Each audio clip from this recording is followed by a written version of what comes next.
Welcome, all SE review video fans. I am here with at least three of my favorite people. I'm going to point the wrong way. I've got Reid with me here, and I've got Anthony, and then I've got Nathan here. Reid, tell us, why are you here today? I am here because it seems to be we're doing this little review show every Sunday, and I like it a lot. It's a lot of fun. And I also have a YouTube channel, Cordial Curiosity. I'm a big fan of SE. This is a Christian apologist critiquing SE, so I'm all about reviewing this. This should be fun. Yay, yay. And Nathan? Yeah, I just heard about this today. I love the weekly stream. Let's get started, man. Yeah, I want to jump into it too. Cool. Anthony here. Thanks for having me on. I love these reviews. I feel like we get to talk about things that we don't normally talk about because we have like a fresh, vivid example right in front of us. So it's nice to see people doing reviews of SE and even critiques of it. So I'm eager to watch this. I haven't watched it yet. Reid, you watched it this morning? I did a few hours ago. So okay. Mm-hmm. Nathan, have you spotted it yet, or have you watched this? I watched it just a half hour before we started. So yeah, I think I've got a pretty good idea of what's in it. Okay, you're fresh. Okay, very good. I'll be fresh. I got to watch it a few days ago when Reid found it and made it available to us on the Street Epistemology Discord. And I am extra motivated to engage with the critics of Street Epistemology. I think Street Epistemology, first of all, can show its strength because when people engage with it, we come out shining. We come out really well. And so I'm extra into engaging with these kind of things. And this guy engages with it pretty well. I'm going to keep a little tally as to how often I agree with him, how often I disagree. All right. Let's get into the video.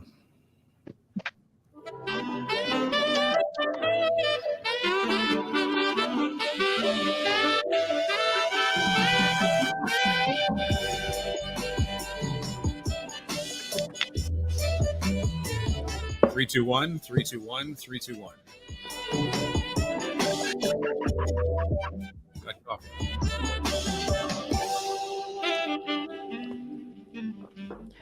Welcome.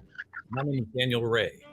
I am a staff apologist at Watchman Fellowship, and welcome to my YouTube channel. Welcome to this video about street epistemology that I've been thinking about making for a long time. A couple of caveats. Number one, I am not going to get personal with anybody. A particular video or a particular individual. This is just my own testimony and experience with this popular level thing that we call street epistemology. What is street epistemology? And what has been my experience with it? And then that's what I'm going to share with you today. So have some tea or coffee or whatever you like and join me for a few minutes and we'll talk about it. Or I'll talk about it with you and you can sort of take notes if you want to, or pause the video or make a critique video of this video if you want. Whatever you want to do, that's fine with me, but come along. I like the music. The music's good. Yeah, and as far as I know, he has been on my channel, Cordial Curiosity, about 3 years ago, July of 2017. I did a live stream with Daniel way back when. So I think he's also talked to Doug. He was also on my stream. I'm not sure who else he's interacted with over the years, but he doesn't say any names specifically. Has he talked with you, Anthony? I think so. As I said, his name is Daniel Ray, and I'm pretty sure I tweeted with somebody about a month ago, 3 weeks ago, and we were doing some SE together. And I think he mentioned that it wasn't his first SE rodeo or something like that. Like he's done it before, but I don't know how many other times total for him. Yeah, he's also been on T-Jump. That was a fun conversation. I think that was my first exposure to him as well. Okay. Yeah. So what is street epistemology? It began in 2013 with this book. Peter Boghossian, a philosopher and an atheist, wrote this book in 2013 called... Hey, you got the year right. Better than Bishop Barron. A Manual for Creating Atheists. And it has an introduction by skeptic Michael Shermer as well. Most street epistemologists that I've seen, they don't really engage this book. It's not like the atheists have Peter Boghossian's book in their back pocket and, thus says Peter, and, everybody's a Boghossianite. Appreciate that. Well, that's good. Boy, how often have we heard the opposite? Yeah. They don't do anything without Peter. Peter, whatever. They follow Peter's definitions of words or whatever. So that's a nice change. Yeah. Not a religion. 2 agrees already. Great. Oh, wow. You got a popsicle stick tally. Okay. It was a catalyst, I think. To be fair, it started a movement. Some atheists read this and thought it was a good idea and took it to the streets.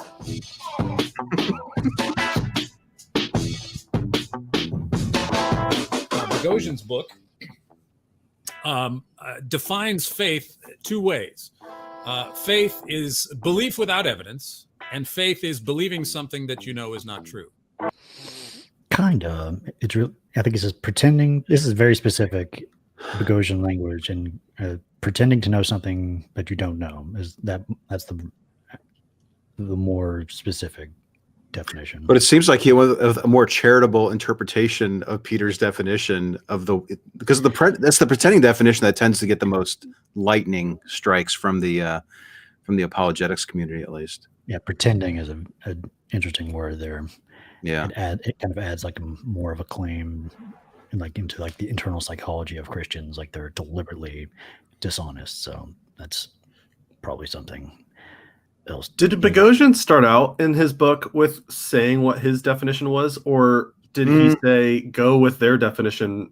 Because that's the thing that stood out in my mind the most after reading it a couple of times was you should just go with their definition of words, all words, including this one. Which book, though? Because I don't remember the first book ever suggesting go with your interlocutor's definitions, but maybe it did. Oh, really? Mm-hmm. I don't remember that explicitly being said either in the first book. It would have been nice. Maybe it's in Impossible Conversations instead. That's what I was thinking. That's generally what I do.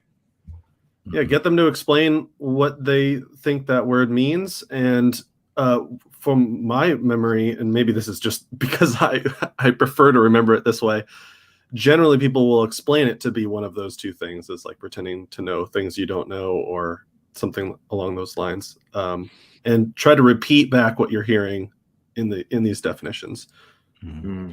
He gets into this definition in words more later on in the video. We can return to that. Yeah, go ahead. It's not really clear, though, if he's saying that Boghossian is saying what these are and that anyone who's doing SE also adheres to this, or he's just saying this is what Boghossian said, however ... I'm not exactly sure what he's saying. Why is he mentioning this? Is he bringing it up because it's a problem, or that we've come a long way since then? I don't know. He talks about it here.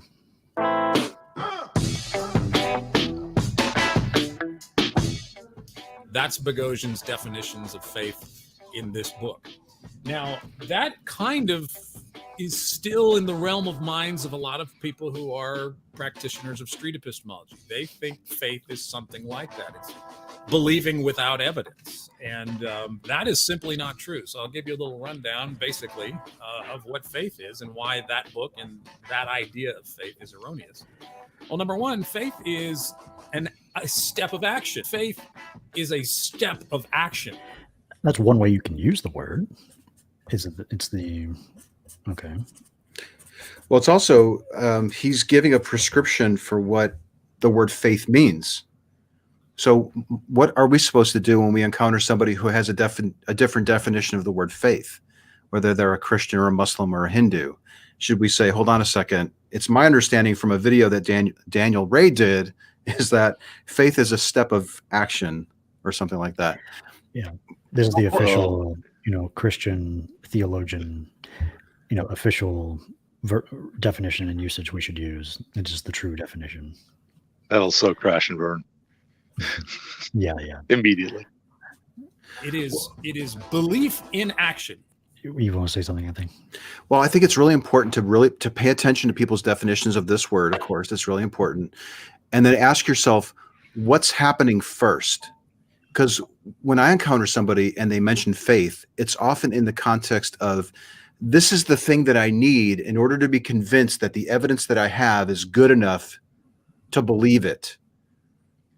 And I'm not exactly sure where he's using that word. Is faith the thing that comes after you've evaluated the evidence and now you're ready to make that step? Or is this making a step without a good reason to do so? I don't know if he gets into it here, but it's almost doesn't matter.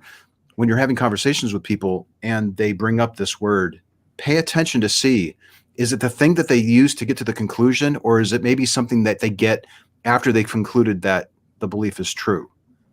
I've seen it explained in multiple different ways. Does it make sense? I've usually heard that in function, it's both, but they can only really acknowledge one at a time. That it's both the step of taking something uncertain and making it certain for yourself, and the thing that makes you certain. Yeah. There's like this first person, third person Right. push. Faith made me certain to take the leap that made me certain that I took the leap, or something. Yeah. He explains more. Okay. If you will. That's the way the New Testament, that's the way Hebrews 11 outlines it.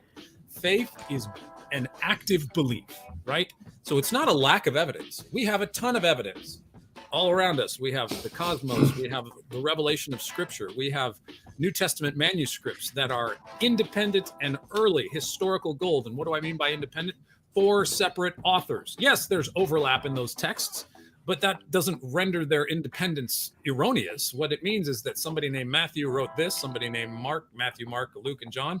Whether or not you think they're Matthew, Mark, Luke, and John, we have 4 different, distinct entities running around the first century Mediterranean world, circulating as though Matthew, Mark, Luke, and John wrote these. 4 independent. That means We could all critique these apologist points, but let's just stick to the street epistemology criticisms. Yeah. Yeah. 3% of Mark is not repleted in the others. That's not independent. Let's try to shoot our messengers in terms of like the apologist points he's making. There's a lot of red meat here. means 4 individuals sat down and wrote 4 different accounts. Yes, there's overlap, but they are independent and they are early. The Apostle Paul, 1 Corinthians 15, the Creed there, that is the earliest attestation of the Gospels that we have written in the early 50s, not but maybe 30 years after the resurrection, from the Apostle Paul, who was Saul, the murderous Jewish Pharisee, who was transformed on the Damascus Road and attested to the revelation and the reality of the risen Lord Jesus Christ. So in terms of historicity, we have 5,000 to 6,000 New Testament manuscripts. We have historians of all stripes and backgrounds, including Bart Ehrman, lots of atheist agnostics. There are historians of all different stripes who affirm the existence and the reality and the historicity of the person of Jesus. Now, what you say of Jesus might differ. Bart Ehrman doesn't agree that Jesus is God, but they affirm the existence of Jesus. And the Gospels, in terms of manuscripts, are historical gold. We have nothing else that even comes close to the number, the accuracy. We have so many manuscripts that we can actually understand, probably within a very good percentage degree, that we have pretty much the accuracy of the originals that have been lost to us. So I say all that to say that we have plenty of evidence, and that we're not acting in accordance with no evidence. We have a ton of evidence. We have church history, we have the cosmos, we have Scripture, we have revelation, we have the resurrection, we have the beginnings of the Christian faith. We have all the saints that have gone on before us. There is a ton of evidence before us. And so we take a step of faith as Christians. It is an active belief. Faith is an active belief or trust. We are acting in accordance with the evidence, not in the absence of evidence. Active belief, trust. See, this is why faith gets so freaking slippery. Because we're asking largely, like, how did you conclude that this is true? Or what's your biggest reason? And then usually faith is proffered as the reason for why they can say that they have the belief to a high degree of confidence, yet it's being defined here as, no. Faith is an active belief. Meaning, I think, when I'm holding something and I think that it's true, I think he would say that that's faith. Yeah, there's such a popular usage of faith, which is belief without evidence, which is merely just believing, just cause. Right. That is a popular usage of faith in Western culture, especially the United States. Mm-hmm. So if he's going to use the word faith and he's meaning it in these ways, he's explaining it is like trust or active belief based on evidence, which he listed, or there. That could risk conflating his usage of faith with the more, verb version of mere belief, just believing. So that's a risk Christians take when they say they use faith or have faith. It's confusion. It's confusing for people. So as long as he's explaining how he's using it, that's fine.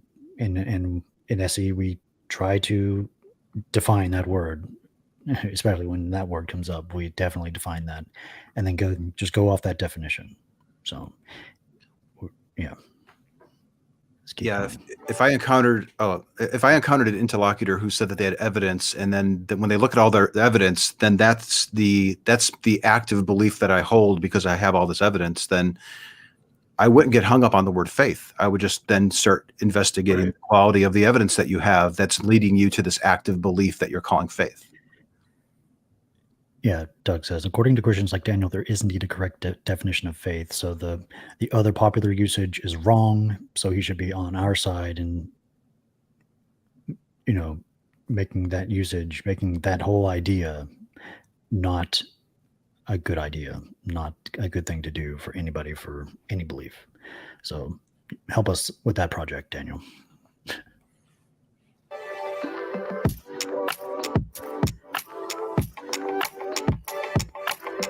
I mean, that's why the book was written, to get people to doubt their faith. It's a technique, a method.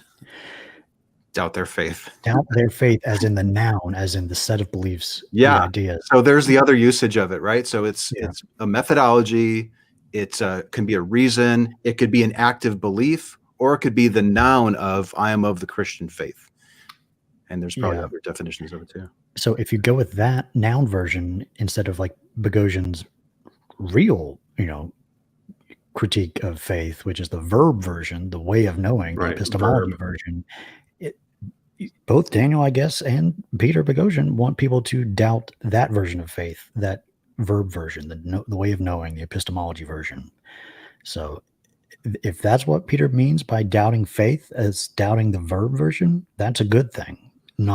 And he's not even talking about the noun version, like the set of beliefs. It's about epistemology, street epistemology. Yeah.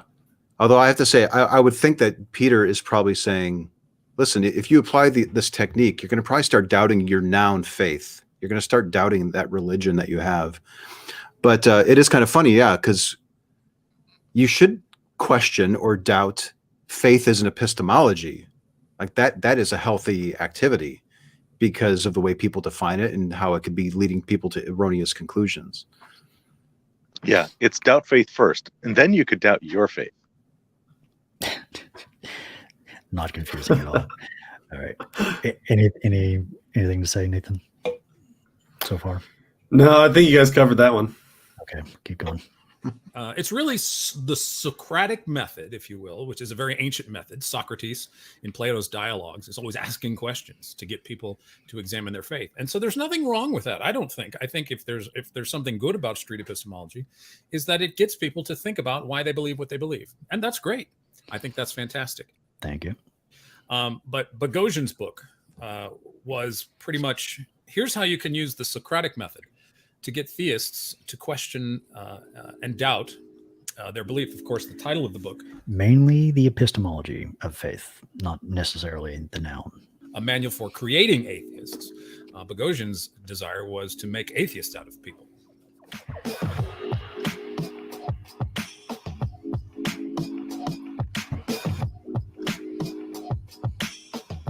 All the street epistemologists that I've engaged have been atheists.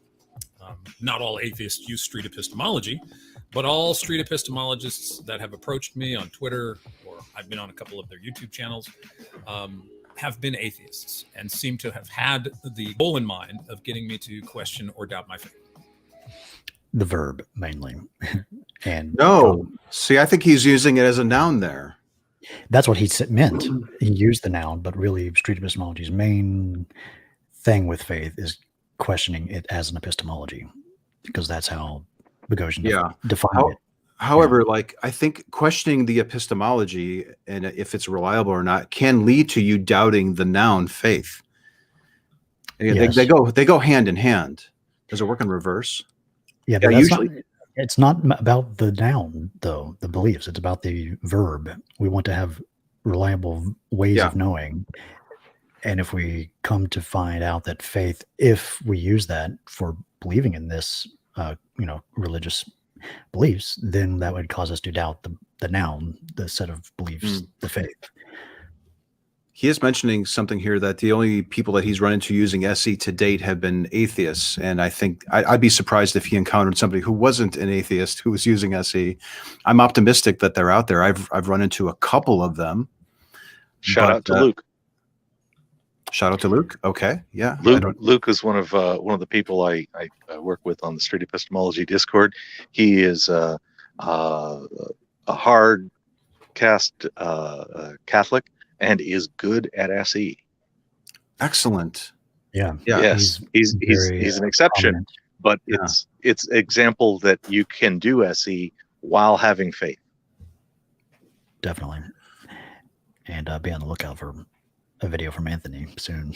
Yeah, I met a guy named Edgar. I started editing it, but I lost interest. I don't know. Okay. I got to get back to it. It's just hard to edit videos these days. Yeah. Well, stay tuned. Definitely.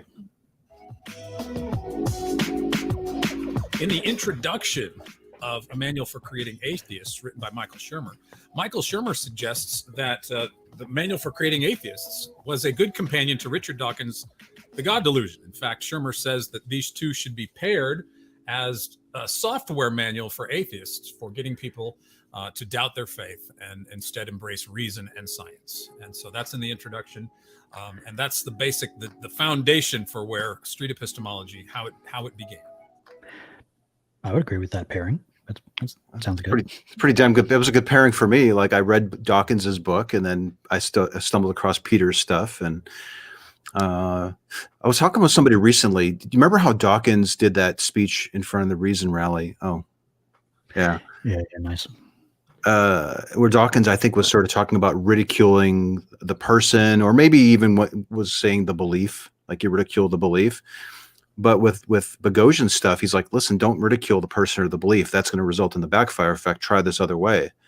So that it's a pretty good pairing, even though they conflict with each other. There's an important conflict there that I think is worth pointing out. But Dawkins's style might appeal to somebody, and Boghossian's style might appeal to somebody else. So it's probably a fair. Yeah, I'd like to see those two bundled together. Sure, why not? Definitely, yeah. In 2019, Peter Boghossian wrote a different book, How to Have Impossible Conversations, and it's a little different, maybe a little bit milder version of A Manual for Creating Atheists. There's these religious examples, but it's not about religion or faith at all. Really, it's about civil dialogue.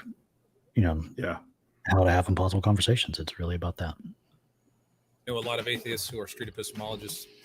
Like Peter's new book, I have not read it, so I can't comment on exactly what it's all about. But he did write another book in 2019 called How to Have Impossible Conversations. And it's a book on my list I need to read and pick up and see what he's saying there. So I'm imagining and giving Peter and street epistemologists sort of the benefit of the doubt here and saying that probably if you talk to a street epistemologist, you don't want to necessarily go back all the way to 2013 and think this is what all street epistemologists believe. Because Thank you. Wow, that's very charitable. Yeah. And what a pleasant surprise to hear that.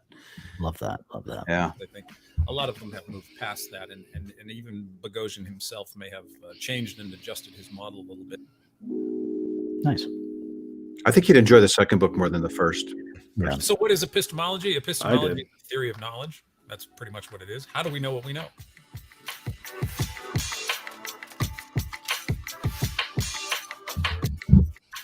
And street epistemology, it is taking epistemology to the streets. It's kind of like evangelism, in a sense. It's somewhat like the Socratic method for atheists who want to do evangelism for atheists, but with subtle question and answer sort of technique. I didn't have this clip prepared, but it's I've had this clip from Boghossian's talk about the goal is not atheism. The goal is critical thinking, having rational ways of coming to certain beliefs, and that is the goal. And atheism is a byproduct.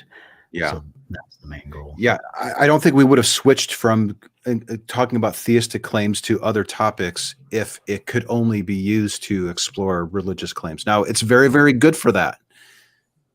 SE is awesome for chewing through religious claims very quickly, whether you're Christian, Muslim, Hindu, anything else.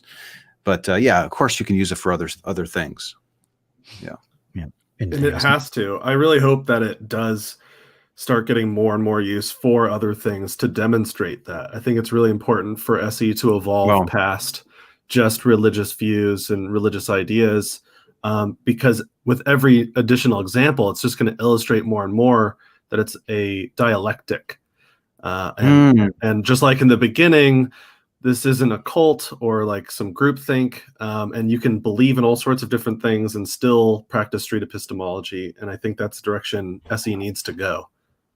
Yeah, I've got a question for all the content creators. When's the last time somebody reached out to you and said, when are you going to upload another video about a theistic claim being challenged or something supernatural? It has not happened to me ever.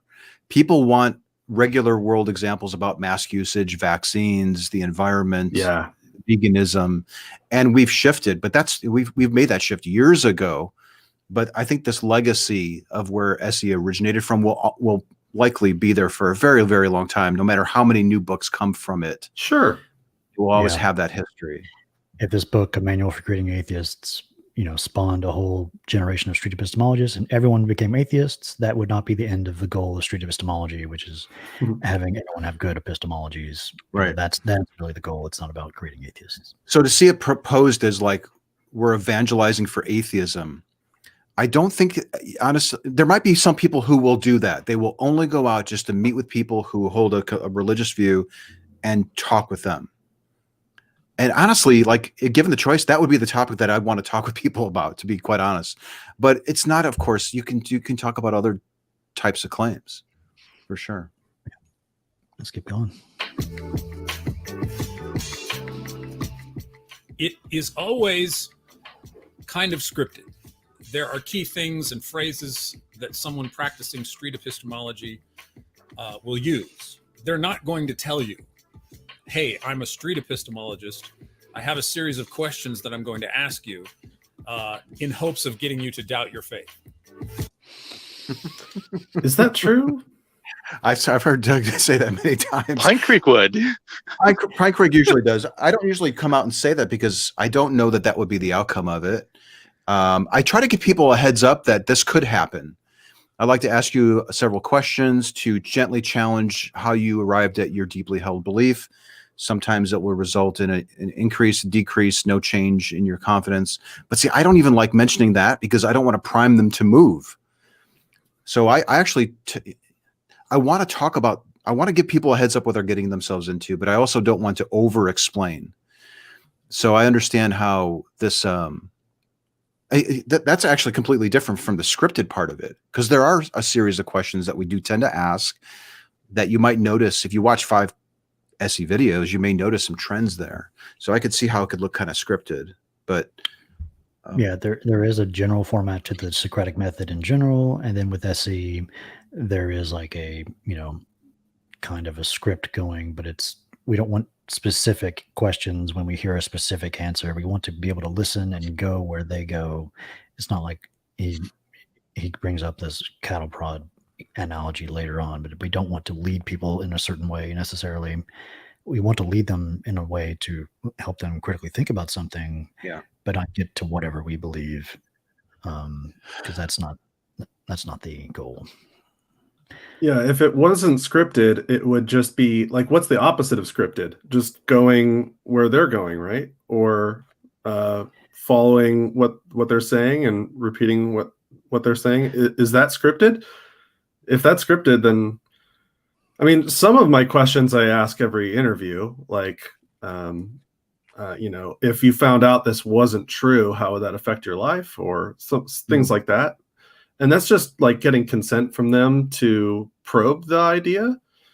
But for the most part, I want it to be a natural, organic conversation. And I want to understand them better. And if I'm scripted, I'm not going to understand them better necessarily. Yeah. And Christians have very common answers to certain questions, and we just get a lot of the same answers. So we just keep testing questions, and usually the best ones we Can you keep put Doug's? using. Can you post Doug's comment Right. in there? 'Cause he wrote almost exactly what I was going to say. This The one? script, the script is based on what your interlocutor says. If it seems scripted, it's Right. because many people's answers are often the same. So the next question is sometimes similar.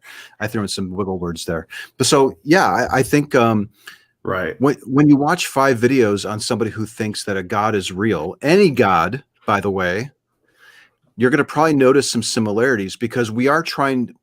There's one thing that I think kind of can lead to these conversations appearing scripted, and that is our desire to get to the foundation, to not dwell on the claim or so much on the reasons, but it's the foundation. So we are often driving there, or I guess, is it guided? I guess it's somewhat guided to the foundation, but we often explain that that's where we want to go. I want to get to what's propping all of this up.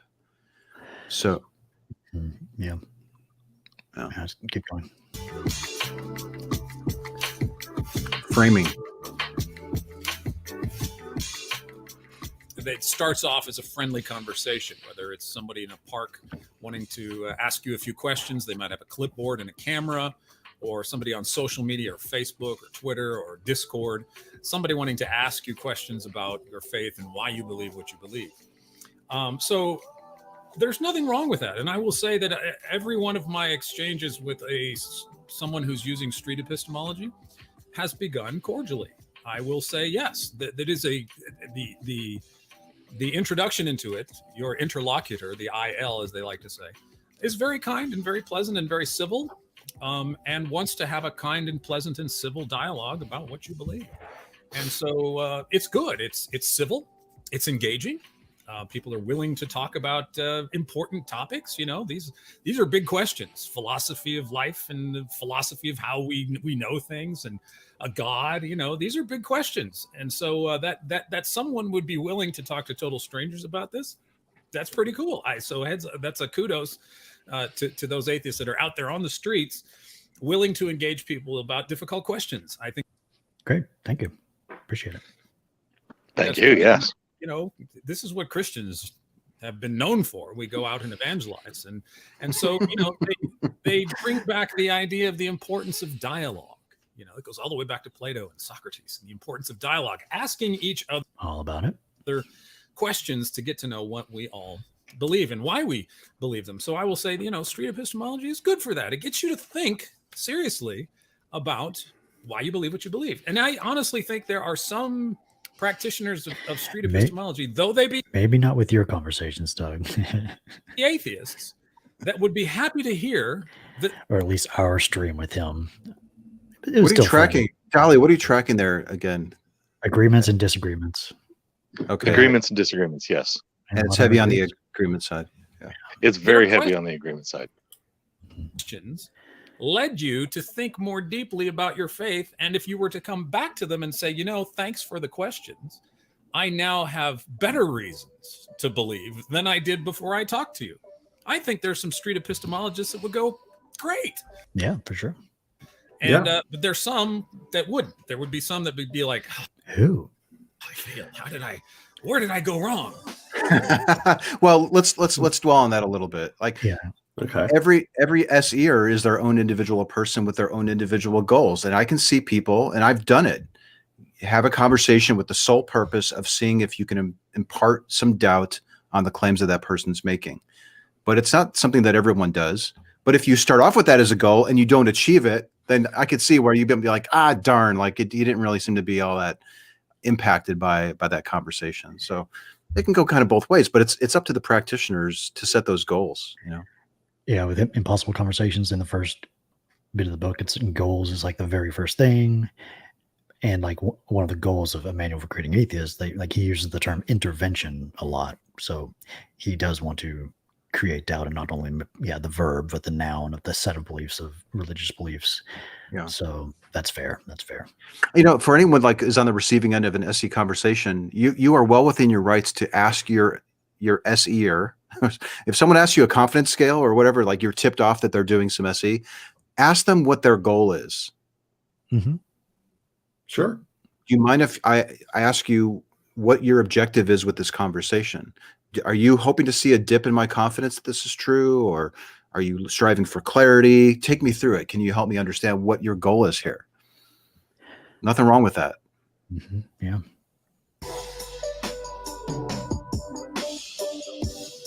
If you're engaged with a street epistemologist, listen. Just listen to what they're saying and be willing and take advantage of the civility. Be civil yourself, and maybe you can make a friend. Because some of them want to extend the conversation beyond the initial conversation. And so, kudos to them for willing to go to that length to continue to engage you about what you believe. And so here's a wide open opportunity to share what you believe about Jesus. And so those are some good things. They're engaging, they're good questions, it's interesting. It begins in a spirit of civility and commitment to thoughtful dialogue. Amen. Cool. So here's a wide open opportunity for you to give your testimony about how you know who Jesus is. And so this comes about in the form of a question. And we would interpret that as reasons and methods. So that's fine. But How you know? Epistemology. Absolutely. That's what we're looking for. Something like, how do you test your beliefs? Or how do you falsify your beliefs? Or what method had you used to come to know that the Bible is true or that Jesus is true? What method? How do you know? What tests did you perform? And we don't really think about that. I mean, nobody sat down and came to faith in Christ like a science experiment. Okay. nobody. I know an astrophysicist who was walking across the campus one day. She was not a theist. And as she's walking across campus, the idea hits her that God created the universe. And she goes, well, of course. It was kind of an epiphany. And there are a lot of people that come to begin their faith in Christ with those kinds of epiphanies. I came to Christ. My faith began by being convicted that the Bible was God's word. Wow. Yeah, I think I'm calling bullshit.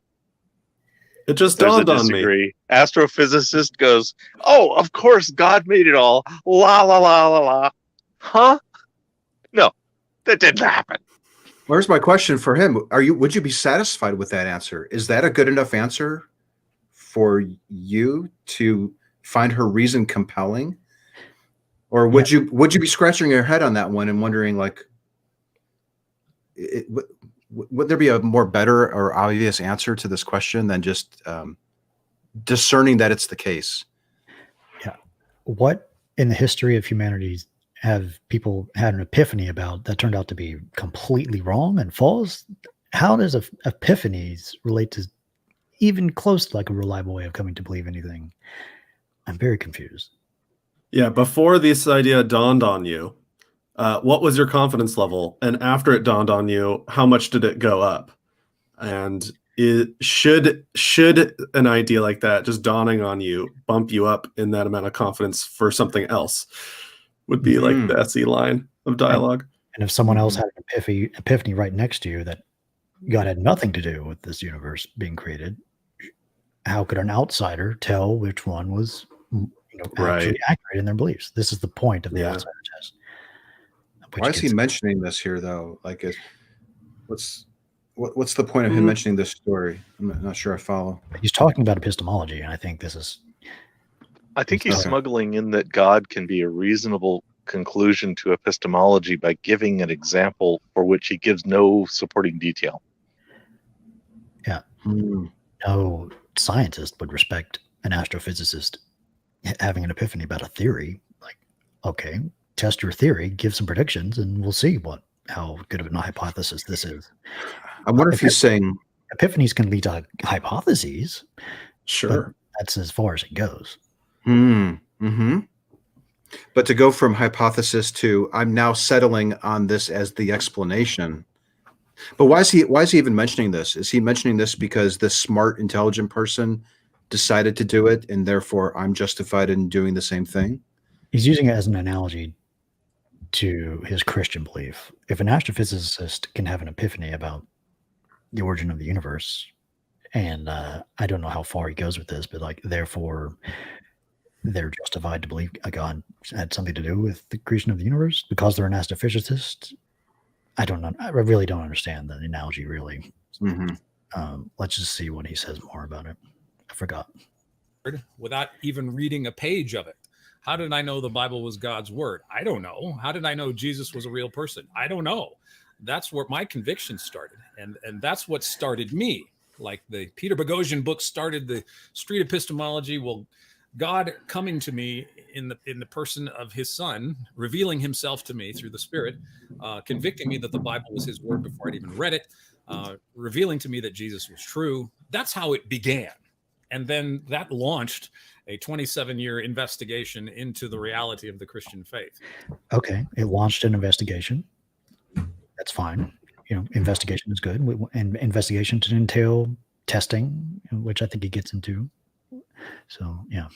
And but I have to wonder though, is his pre-conviction biasing him towards everything else that he stumbled across in those 27 years? Or was the end result of the 27 years him now saying, I am now convicted that this is true? Which came first, the chicken or the egg? Yeah, the conviction. He's clearly saying he had a full-on conviction right at the beginning with zero evidence. An epiphany about a conclusion, a state of affairs. That needs to be cleared up because, yeah.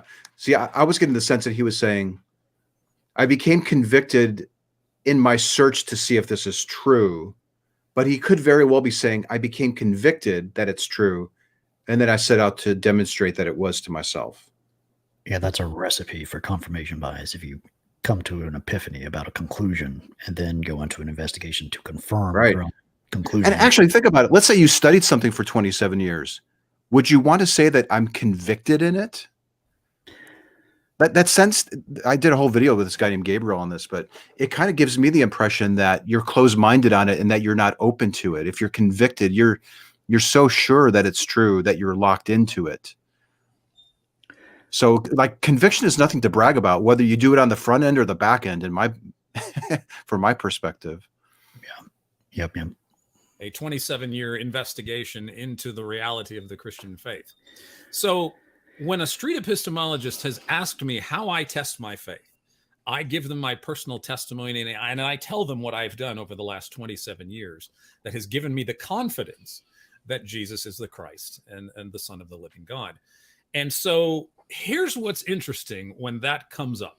So we talk about confidence. And so I might lay out my testimony. And the next question or some question down the line might be a confidence. And how confident am I that my belief in Christ is true, that Jesus is the way, the truth, and the life, of course. And so what they'll do is they'll want to put a percentage. They'll want me to put a percentage point on it. They want me to give them, say, 90% or 87% or 95%. They want me to quantify my confidence level. And here's one way, one kind of response that you can give to them to find out, if you're not sure if you're dealing with a street epistemologist, but here's one way to find out where they're going. Because in my experience, every street epistemology conversation I've ever had, I felt like I've been steered, like I'm being steered into a cattle chute. Here in Texas, we put cattle into a narrow chute. I mean, they do it in other places than Texas, of course, but you try to get cattle into a narrow chute so they can only go one direction and they can't turn around as you're trying to load them on a cattle trailer. And to some degree, every street epistemologist conversation I've ever had, I have felt like at some point I'm in a cattle chute and can't turn around and explain myself because I'm given a prescribed set of answers. Please only answer me this way. Please only answer. Well, if anyone walked away with that impression from an SE conversation, I'd feel terrible that they did. I got some problems with what he said there. I hope that wasn't. Well, that was his experience, apparently. That disturbs me. Yeah. I think that might be somebody's experience if they're used to being able to change the subject every time they come up against cognitive dissonance. And you keep saying, please answer the question for the claim that we're talking about. Now, he did focus you back on the claim. He started this. I think that can feel like cattle chute. Maybe. He started this cattle shooter being steered in the context of the belief scale. Let's not forget about that. So maybe let's frame it in terms of the belief scale. If you were uncomfortable with the belief scale or you didn't understand it, I would probably just move on and not focus on it. I wouldn't say, no, we can't go any further until I know where you are on a scale from 0 to 100 that this is true. where your confidence is. As a practitioner, please don't do that. Just you can ditch things if it seems like it's interfering with your progress. These are simply tools that we've noticed can be really useful in shining a light on people's beliefs. But sometimes people balk at the tools, or they're not ready for the tool, or they don't like how you describe the tool, or somebody else used the tool with them and rubbed them the wrong way. I think I'm trying to steer myself to their understanding when I'm listening to somebody doing SE. I'm hearing how they got there. What was the path or the trail that they took to summit the mountain? And if I can't follow them to the top of that mountain with them, well, then that reveals itself in the questions, and it might feel like steering because they're reliving how they got there as they explain how they came to their conclusions. So maybe that's why he's left with that impression. But generally, I'm just going along for the ride, figuring out how they determined it. So street epistemology is a lot about like a process of elimination. Like, think about when somebody says, I have this reason for my belief. We make sure that it really is. And if it's not, we set it aside to focus on the real reason. So I can understand how, if your normal interactions with people about God, if you're a theist and you're talking to an atheist, and you're used to just sharing all the good things that the belief does for you, and your conversion story, and the story about the person walking across the campus, as a practitioner of SE, that's all nice, but I want to get to the reasons. Like, it's like you've told me that you're making a cake, and I'm interested in the ingredients that you've used to make the cake. All right. And there's no need to go down the meat aisle or that other aisle over there, or the laundry detergent aisle. So I guess in a way, like, I would probably dissuade my conversation partner from going in a direction that isn't getting us to the foundation. Now, as somebody on the receiving end of that might seem like I'm being boxed in, or I'm being steered. I can no longer go to the meat aisle. I love the meat aisle. I love the laundry detergent aisle. It smells great over there. Why isn't this person letting me go there? Because I'm not interested in going in a direction that doesn't contribute to the ingredients in the cake. Take me through the aisle that has all the ingredients that make that delicious piece of cake. Or the spiciness of the jambalaya, as Eddie would like to. Jambalaya, yeah. All right. So, but that's good as people interested in SE. We should be aware that there are people that will look at our efforts to boil things down really simply as, wow, look at all these options you're taking away from me. That's basically what he's saying here. There were all these other things that I can go to, but you're seemingly not interested in them, and I'm curious as to why. That's what I think is going on here. So maybe we need to do a better job of explaining why I'm not interested in going down that aisle, that I'd like to stay in this aisle because this is more relevant, seemingly. Right. Be more clear with our goals. If I add laundry detergent to the cake, will it still taste the same? Will it still be a cake? I think that's a good point. Yeah. I'm in a cattle chute and can't turn around and explain myself because I'm given a prescribed set of answers. Please only answer me this way. Prescribed set of answers. No, like, give people, like, if I say, would you say yes to that or no to that, or maybe something else? Like, always try to throw in a wiggle room so you're not boxing people in. How many times have we've seen conversations where we offer a couple of options for them to consider? Now, somebody may hear that you've given two options and think, oh shit, those are the only two options. So make sure that you keep it open. Like, This is what's called calibrated questions in the new book, How to Have Impossible Conversations. We don't want closed yes, no answers. We want, use calibrated questions. What? An explanation. What to know. Yeah. And if let's say you close something off, like you decided, like using the grocery store aisle, like, we don't need to go down there because that's where they keep all the laundry detergent. Later on, it might become evident that we actually need to go revisit that aisle. So we'll go where you take us as long as it's relevant to the confidence that you're assigning to your belief. Only answer me this way. Please only answer me this way. They're trying to get me to go in one direction. So here's how you can tell if the the gist of the conversation is trying to get you to a point of doubting your belief. Is if they bring up the conversation, this percentage idea. What is the percent confidence that you have that your belief is true? And because what they want to do with that is they want to have this number, they want to have the conversation, and then they want you to have another number over here. So with religious beliefs, maybe sure, if since we're atheists and we don't think a God is real, and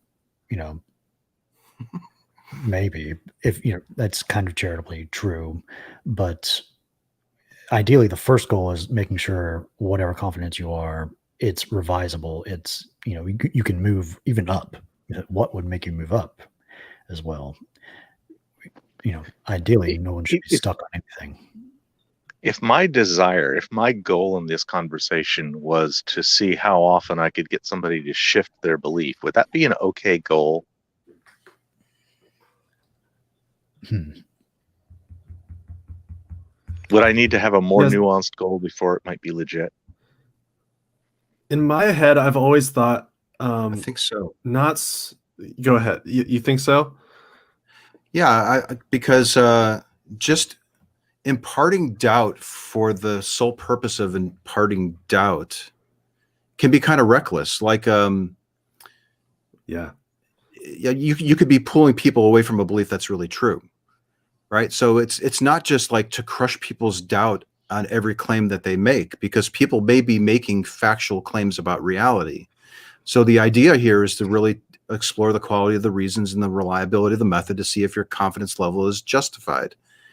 And that can result in any direction to go. So like walking in with the intention of moving people lower perhaps on their confidence, I think could be reckless, because you need to hear them out and see what they're basing it all on. Like, I think you need to go into it with the idea that they've justified their confidence.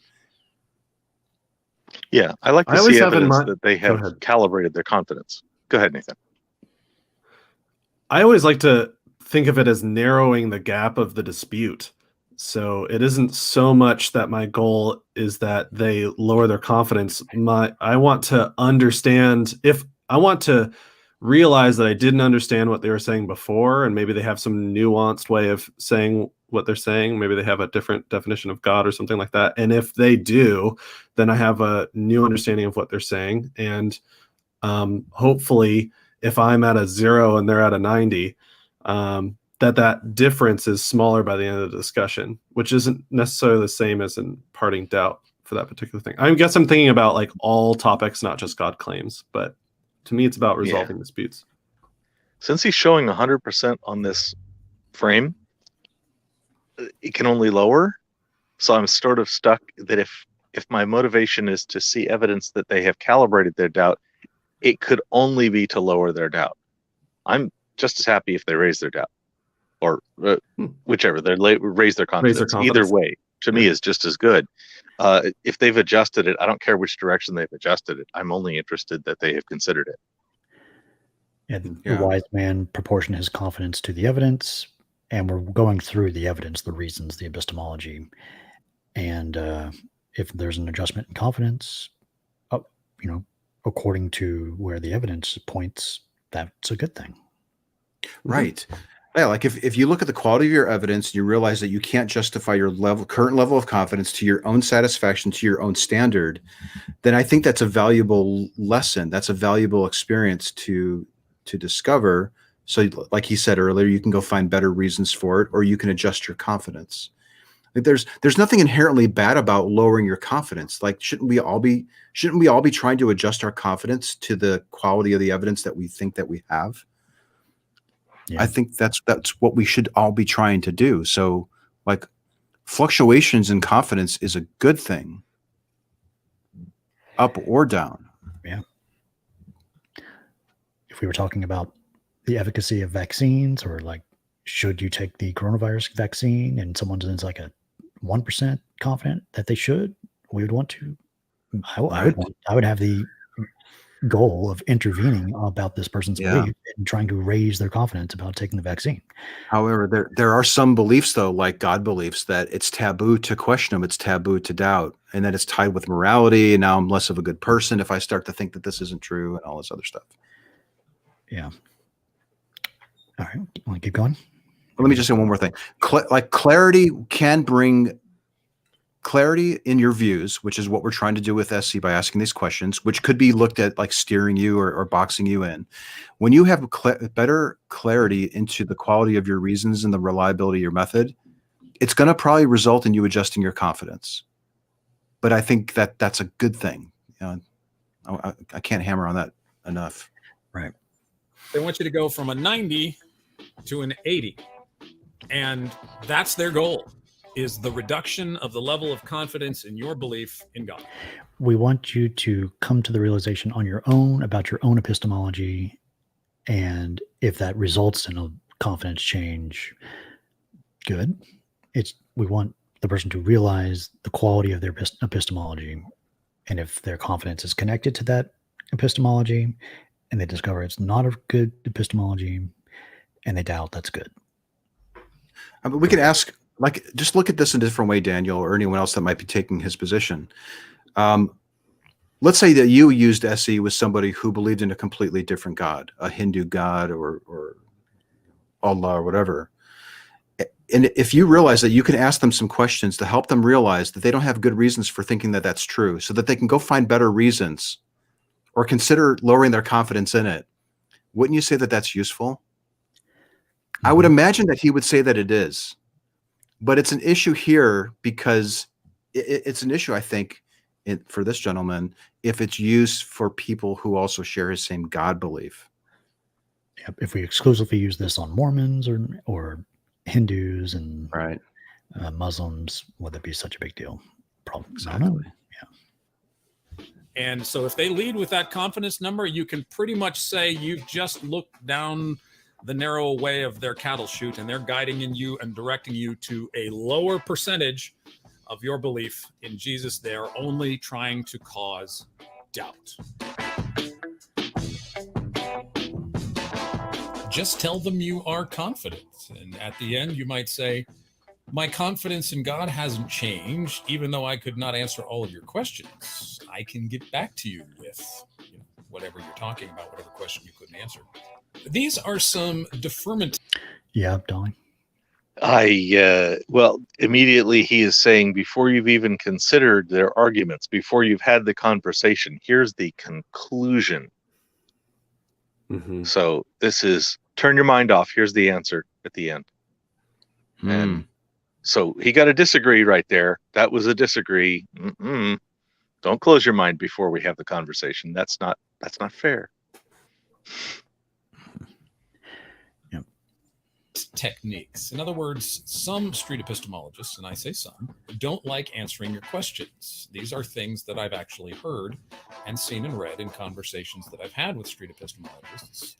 This is more about your beliefs. Sure, I'll answer you, but let's first, or, well, you give me too much credit, or you'll have to go very slowly. I'm not that smart, really. Or I think I've used that one. I think I've used that last one because I really felt that in that instance. Like I was talking with somebody about like reality and how dreams are different than God. And like, listen, I don't know. You have to really slow it down for me. I'm not following. I'm not that bright. I probably literally said that. But like this isn't a deferment technique. Now I have deferred. I've said like, if you don't mind, can we wait until the end of the conversation and I'll share my view with you? I think we've talked about that in previous review videos. I don't really do that these days. I usually share my position. I was holding off just because I didn't want to skew them. Yep. Because, obviously giving our own position can turn the conversation sour. It can raise defenses. If we have good rapport and it's near the end of the conversation, I'm glad to have, turn the tables and they can ask me all they want, any question they want. Yeah. This is actually problematic advice to say, like, if you encounter somebody who's doing SE and they say, I'm so sorry, I'm not familiar with those terms. What do you mean? That is not a technique to defer clarity or something. That would literally be me saying that because I'm not following. I'm not saying that because I don't like the definition you're using and I want you to use mine or something else. I'm really not following what you mean by those words. Can you help me understand? Yeah, don't say that if you actually understand their words and usages. Be Yeah, authentic. he's about to bring in some words that very few people know. There's going to be a whole screen full of stuff here in just a moment. Do you have any thoughts on this, Nathaniel, or Nathan, before we jump? Nathaniel is correct. It's on my birth certificate. But yeah, no. We're good. We're good. Let's keep going. Yeah, I got another Nathaniel in my life now. Okay. Oh, that's funny. What do you mean by that? And of course, you know, in this day and age of Google, it's kind of odd that, especially if you're online, somebody couldn't just Google these terms if they're really not familiar with them. But a lot of the terms that I use are very common in philosophical circles. Hold. Yeah. Okay. This list of terms is a semester course in philosophy. This is a huge list of terms, and just Google these terms. He gets a disagree. No, you can't just Google these terms and know what they're talking about.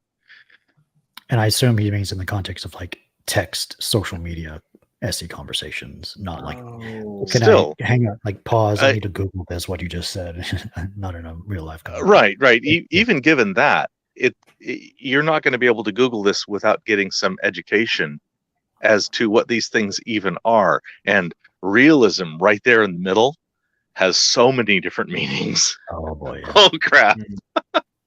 Well, then what do you do when I look it up and the definition for realism that I looked up on Google is different than my interlocutor's definition? What would you advise that we do? Oh yeah, we got to ask them for their definition of everything. If they bring up physicalism, what do you mean by physicalism? Right. You know, stuff like would that. Would you recommend that I tell my interlocutor that I'm sorry, we can't move any forward until you agree that with the Google definition of this term?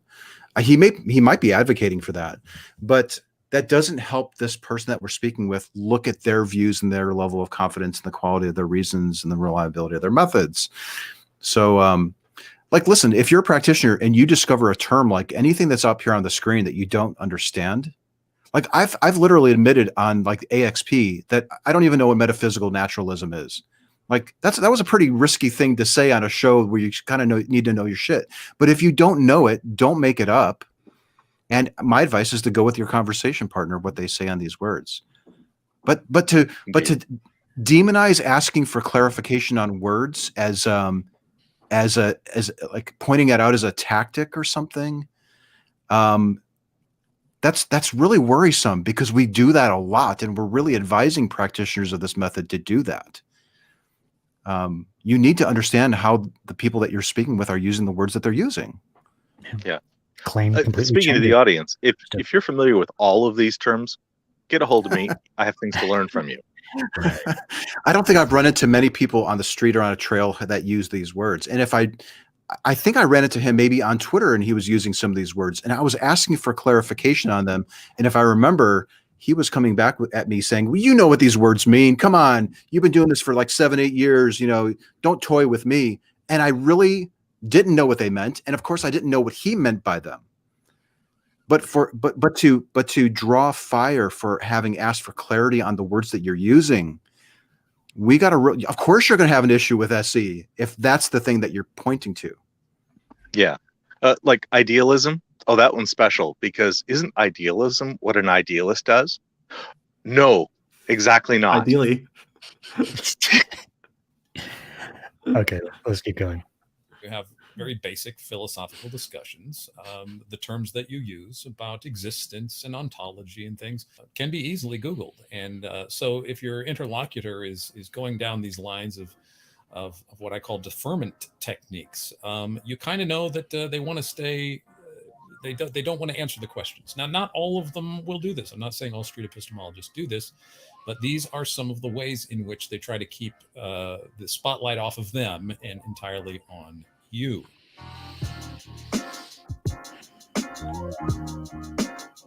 If you are critical of street epistemology or you reveal to them you know what they're doing, will get very personal. Not all of them. Again, I'm not judging all street epistemologists. Some will be like, hey, great, let's go through it. If you want to go through it, I'll be happy to do it. Some don't like being called on that, and some get downright personal. And it can get pretty bad. It goes from mild to extreme, but the more mild is, well, if you would cooperate with me, we could make more progress. If you were more willing to go along with the process, we might be able to come to a better understanding. Yeah, don't say that if you're an SEer. Yeah. See, I'm torn on this because if I notice that my conversation partner doesn't appear to be willing to participate in a thought experiment or help me structure this in a way so that I can better understand it, and if they're being resistant to that, I think it would be phony to not call attention to the fact that I've noticed that it seems like that's what they're doing. And I can point to it and say, like, I'm noticing that you're doing this. This is how I'm interpreting it. I don't know if you mean it that way or not, but here's the potential difficulties if you are resistant to thinking about it in this way. Now, but there's extreme, like just saying like, well, you're dishonest, you're lying, or, you don't understand. There's some meanness too, but I think you can, you need to be honest at all times, even if it seems like you don't think that they are being honest conversation partners. Right. I think you could bring it to their attention in a way that it doesn't shut them down completely. That takes. How do I? None of this How do language I- casts impossible conversation standard. What's that? They all Yeah. say you. We should behave inclusive language. We. True. Mm. Nathan. Mhm. I'm just wondering if I recognize that somebody's being dishonest in their position or dishonest in the discussion with their answers. I try to just give them some breathing room or some space. It sounds like they're maybe clinging on to this idea more so than having the honest dialogue. So I like to ask more abstract questions that get us to talk about the value of believing things that are true and how our minds would be different if we no longer held onto the belief and stayed in that territory. Having a dishonest interlocutor has happened to me from time to time, but it's pretty rare if you keep the focus on like working together as a team to figure this out. And do we care if this weren't true? Would that matter to us? Is this important enough for us to care if it's not the case, or is the case if we don't believe it? So, Yeah, good stuff. And if you ever come practice with me and we do steel man, you'll be completely ready to deal with a dishonest person. To go along with the process, we might be able to come to a better understanding. To you're being dishonest, to you're being disingenuous, to just a couple of weeks ago, I was called, I was likened to a slimy fish that wouldn't answer questions.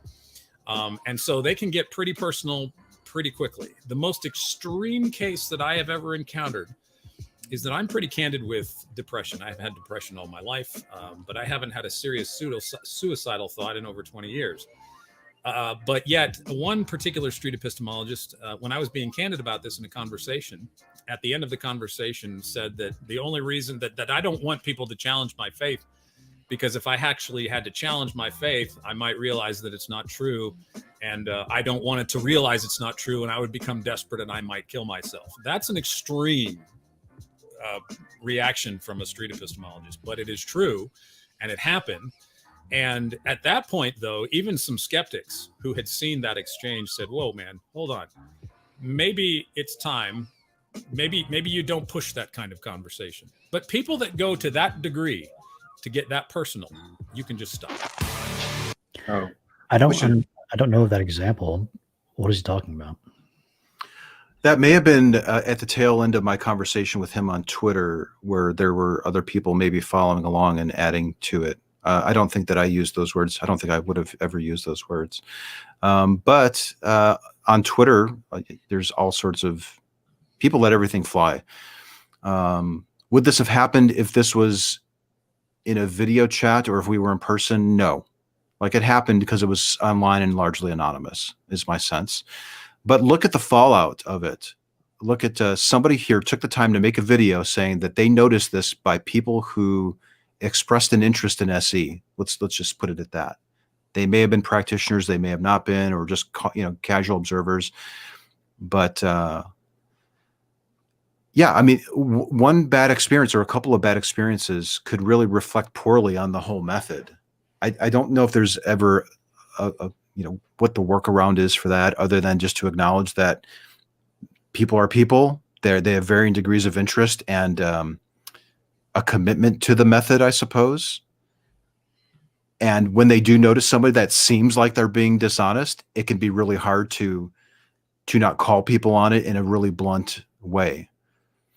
We have to be a little bit more diplomatic in how we respond to people who don't appear to be like honest participants in a conversation or something like that. But I'm giving them a big old agree on opt-out is perfectly okay. Yes, if you're in this, you can opt out. Mm-hmm. Great.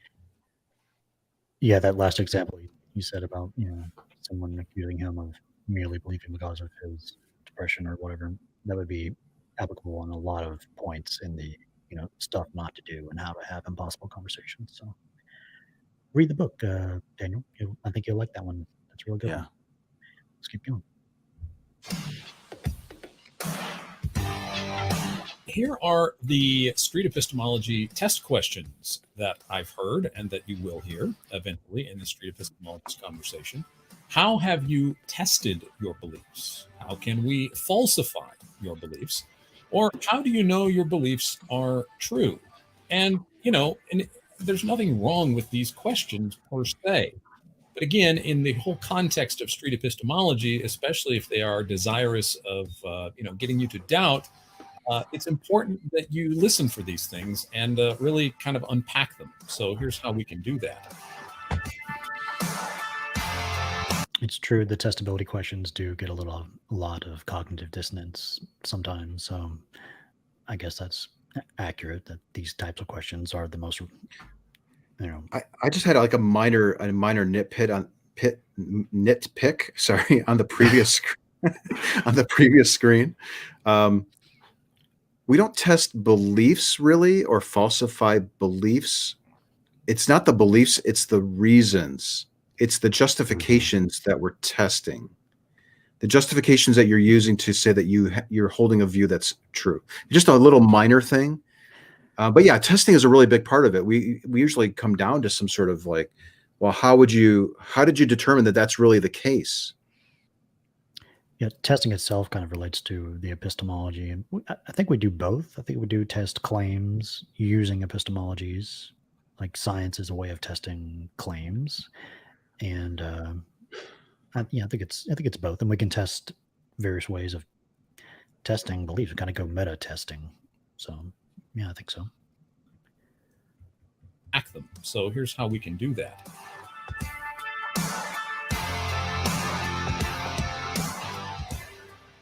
Briefly, falsification theory goes back to Karl Popper in the 20th century. For something to be scientific, according to Popper, it must be able to be proven false. And of course, though, you cannot prove falsification by the scientific method. And something is a very vague word, like empirical claims, maybe. Also, it's not true that for something to be scientific, it must be able to be proven false. There must be something hypothetically that could. There must be information that could prove it false. Not that information is correct or exists. And you can't prove falsification by the scientific method. Yeah. Actually, you could falsify falsification. Sure. So yeah.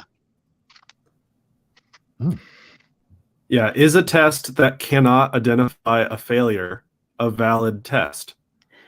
If it could never identify a failure, is it a test? If it only ever gives 100%, what do we call that? Is it really testing? If we couldn't even imagine it failing or identify a way in which it doesn't work or our expectations would be broken, then are we using a test at all? And if we're not using a test, then what are we doing? How are we getting to the summit of the mountain in that way? Arriving at a high degree of confidence in our idea. Yeah, and he has something can't prove there that also Doug pointed out. We want even, something above falsification as our highest value. We want to be open to being wrong is our core, at least my core value. So it's like, right. I don't want any of my beliefs to be proven 100%. No more questioning. I want to be always open to being wrong about everything, ideally.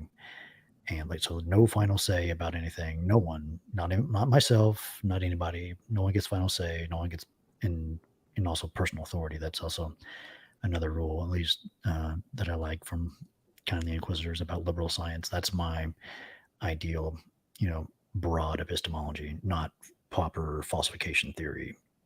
We're not tied to this because we use words like, falsification and testing. Anything else? We'll keep going. Keep going. This is not to say that falsification isn't a helpful theory. It certainly is helpful that if I perform an experiment, that somebody, halfway across the world in a lab can do the same experiment and come up with the same conclusions, or maybe they can do the experiment and falsify my data. So this is a helpful theory if you're doing science, but falsification itself cannot be tested by its own standards. Helpful, but falsification is really a quality of the hypothesis. It's not like the data. You can falsify a hypothesis using data. It's not like the data is falsified. It's like all the data is real and true. It's the relation of the data to the hypothesis that falsifies the hypothesis in theory, if it gets to that point. What's the argument that it's circular, so you can't use the same thing to test the same thing? Yeah, I think he thinks that this is like our highest form of epistemology in principle that we go by. Everything we believe should go by this. So, but wait, can itself be falsified? If that's our highest value, then that must mean there's other things that we need to go by, potentially. There's some great comments flowing in. I hope you guys are taking a look at them. Maybe we can throw some up on the screen. Yeah, we'll do a Q&A afterwards too, or I'll have. Oh yeah, it's still Q&A. Mm-hmm. Yeah. But let's try to get to the end of the video. Not the only way by which we can discern if something is true or not. There's also something in relation to what a lot of street epistemologists kind of assume, but maybe don't think through all the time. There's this view of evidence and understanding and truth called logical positivism or empiricism that began in what is known intellectually as the Vienna Circle in the 1920s. And it's a philosophy of knowledge. And their school of thought was, for something to be true, it must be able to be demonstrated by empirical physical evidence, things that we can see, touch, and handle with our senses. But of course, as with falsification, we can't prove logical positivism by empirical methodologies. It's a philosophy, again. It's not something physical or tangible. And so logical positivism as a philosophy of knowledge died out very early in the 20th century. It's not a philosophy that any serious student of philosophy of science or philosophy in general actually use, because how much physical evidence do you need to prove something? And of course, logical positivism itself cannot be proven by the very means that it suggests. And so it became a defunct sort of epistemology. But of course, logical positivism is dead. You cannot prove logical positivism, empiricism, by the scientific method, as it is a philosophy, not a carbon atom or a cup of coffee, of course. I recommend Kind Inquisitors that addresses this, and Peter Boghossian's a fan of that book, so we agree. So, and it's a distraction, really. I definitely want to better understand this argument, and I think this is what we were talking about in that Twitter exchange. But because I've heard a few apologists say this, that you can't have a test to test testing, basically, or something like that, because it's circular, and I think that's kind of what this is getting at. But it's still, for myself, it's still kind of vague and up in the air. Like, if we had a box of candies and we were trying to determine the total number of pieces within, whether it was even or odd, or the quantity of it, I think we would probably be able to come up with ways that were not circular to determine, to determine the reliability of the process that we're using to derive the answer. But I don't know. It seems like there's some nuance here that maybe I'm missing that I'd like to better understand. I'm a big fan of future testable predictions. And by the way, so are they. That's why they like prophecy so much. Nice.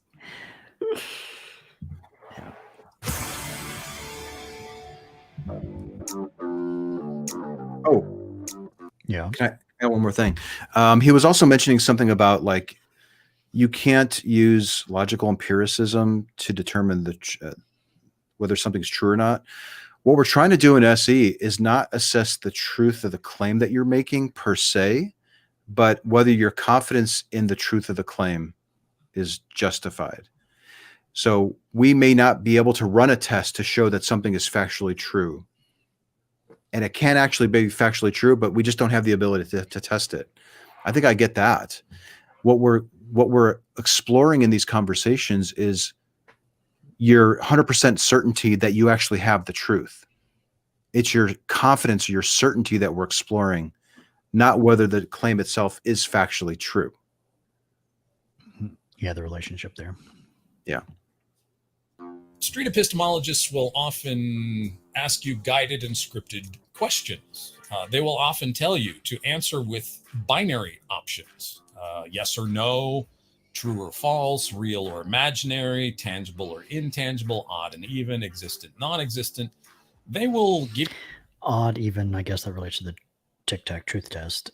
So for some, thought experiments do require a little bit of that, but most of the time it's calibrated questions. Yeah, calibrated. That's ideally where we're trying to go. But yeah, maybe it needs to be set up with a couple of binary questions just to like make sure we understand how the explanation can be understood once we ask the question, the calibrated question. But the calibrated question is really the meat and potatoes of it. I want to hear an explanation for the idea. Sometimes I'll slip into binary options, but I always say like it's would you agree that it's either yes or no, or maybe something in between? Like I try to lately, like in the last year or two, try to tack that on to let them know that I'm not pigeonholing them into two different choices. But sometimes if you especially get somebody who's a very nebulous believer, like the spaghetti on the wall, they throw it on the wall and see what sticks type of thing. If they are just going they're going up and down every aisle in the grocery store, to go back to the shopping cart analogy. I will often ask yes or no questions if it seems like they're just becoming too nebulous, but I still give them an out. Like it's like, is it yes, no, or could you make a case where it could be either or? Yeah, I like Doug's lean yes or lean no option. That also helps. Mm-hmm. Give you a question and then they will give you the answer, and sometimes they're insistent, some are demanding, some are insistent, some are more subtle, but sometimes they'll give you 3 or 4 options, but really they're asking you to answer their questions their way. So be aware of that. And if they become impatient with your answers, or if they become impatient with your reluctance to go by their answers, you can say something like this: if you want to truly know what I believe, then please permit me to answer as I understand the question, not as you would like me to answer your questions. So if they're that could risk someone answering a question you didn't even ask, sometimes. So, right. Which could lead to somebody thinking you're being a slippery fish if you are refusing to answer the question that's being asked of you. So you're kind of putting us in a tough spot here, where if you are, if you're not answering the questions that are being asked, but then you're also demanding to answer questions that we're not asking, it's not going to bring us to clarity on your position. Now, here, if your goal is to obscure your position as much as possible, then a lot of the things that you're recommending will be very good for that. But why would you want to do that? Why would you want to bring obscurity to your position? I would think that you'd want to reveal it as clearly as possible. Right. So to your, I mean, yes, I might be the SE you're asking your questions, but I'm also your conversation partner. Like, help me understand how you got there. And if I ask a question that doesn't make sense in your mind, help me rework the question so that it makes sense to both of us. And I seem to remember doing that in the with this individual on, of course, it was Twitter. So a lot was falling through, and it was getting really frustrating there. But I'm noticing resistance. Why would you resist answering a question or not driving to clarity if it seems like the person asking you a question is lost? I guess it depends on what he thinks the goal of asking the question is from the SEer. Like if our pure only goal is not to sincerely understand him, but to merely get him to doubt or, that type of thing, then it's kind of like a claim of dishonesty from him saying that SEer is dishonest. It's merely a manipulation tactic. It's merely that type of thing. But we don't want that to happen. When in doubt about your question, ask if it's a fair question. Good. I think I even remember, well, it may not have been this person, but somebody like saying something like, help me rewrite the question in a way that makes more sense to both of us. Mm. Yeah. So if you get resistance on the question you're asking, ask them what questions they would like you to ask that brings better clarity to their position. And then ask the question that they would ask, like that they would prefer that you ask. Yeah, is that fair to ask? Is that relevant to ask? Yeah. So it's funny how some people need a little extra hand. This is not the type of reaction you normally get from somebody. And I don't think it's because this is a very well knowledgeable person of the Christian faith who did all this research. No, I think this is somebody who's really, really struggling to hold on to a belief that they think is true. And they're intentionally, I get the sense that that they recognize the direction that the questions could bring that person to, and they understand the implication of the questions, and they don't like those implications. Therefore, I'm going to get in the way of your progress by complaining about the questions that you're asking. Yeah, and there's also in the section on modeling, like you can have them ask you the question and model how you'd want it to be. Yeah. Yeah. I was actually, I think I even tried that here. It was actually quite a killer thread. I should probably put that on. It was kind of fun. Yeah, like I'm sorry that you're not understanding my question. How would you prefer that I phrase that, or that type of thing? Maybe I'll bring it up after the video. Yeah. Goal is to really get to understand what you mean. Then they should allow you to give answers the way you understand them. And if they generally don't understand what you're saying, they should give you another opportunity maybe to explain it in greater detail. But generally what happens at this point is that they will insist that you answer their questions their way. But this is an answer that I give. And this answer oftentimes will reveal the depths or the intentions of the interlocutor. Are they kind and civil, or were they just trying to play gotcha with me? This is a revelatory question. You can really gauge by where the conversation is going based on how a person would respond to this. What do you believe is the proper epistemology? What's the right philosophy of knowledge to have about epistemology? What's the right one? I'm assuming that and as street epistemologists, we are not in academia. We are not in the ivory tower. This is merely a conversational method, so we don't have to be academics with like a solid answer to this question. I have my own preference, but it's not like we as street epistemologists need this necessarily. It's not like we are epistemologists or Yeah. Academic versions of it.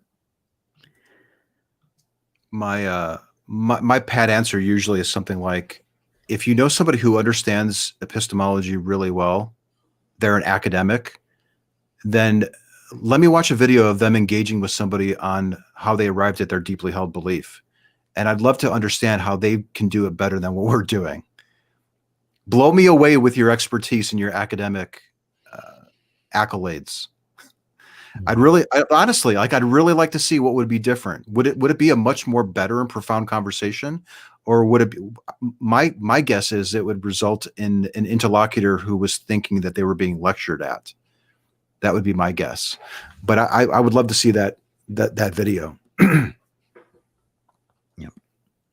Because you're an epistemologist, you have arrived at a conclusion about epistemology. What do you believe is the best kind of epistemology out there? What is the right epistemology? And you can ask them that question. You can also ask, how have you tested your conclusions? Because if they're an atheist, if they've willingly said that they're an atheist, they have taken a position on God. And so if they're a willing interlocutor, you can ask them how they've tested their beliefs. That's fine. We can go down that road. Sure. Please do. Please do. And remember, like we tend to start with a claim that's being made. We like to identify the reasons that's contributing to the confidence that was established. And I wonder if you would push back if I asked, if I could put my level of confidence that there's a God on a scale. He'd probably be okay with that.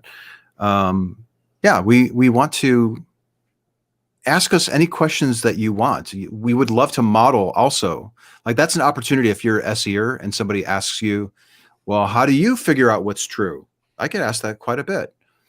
I will walk them through, I think it's really important to have good reasons that could be tested in some way, and not just to my own satisfaction, but to other people.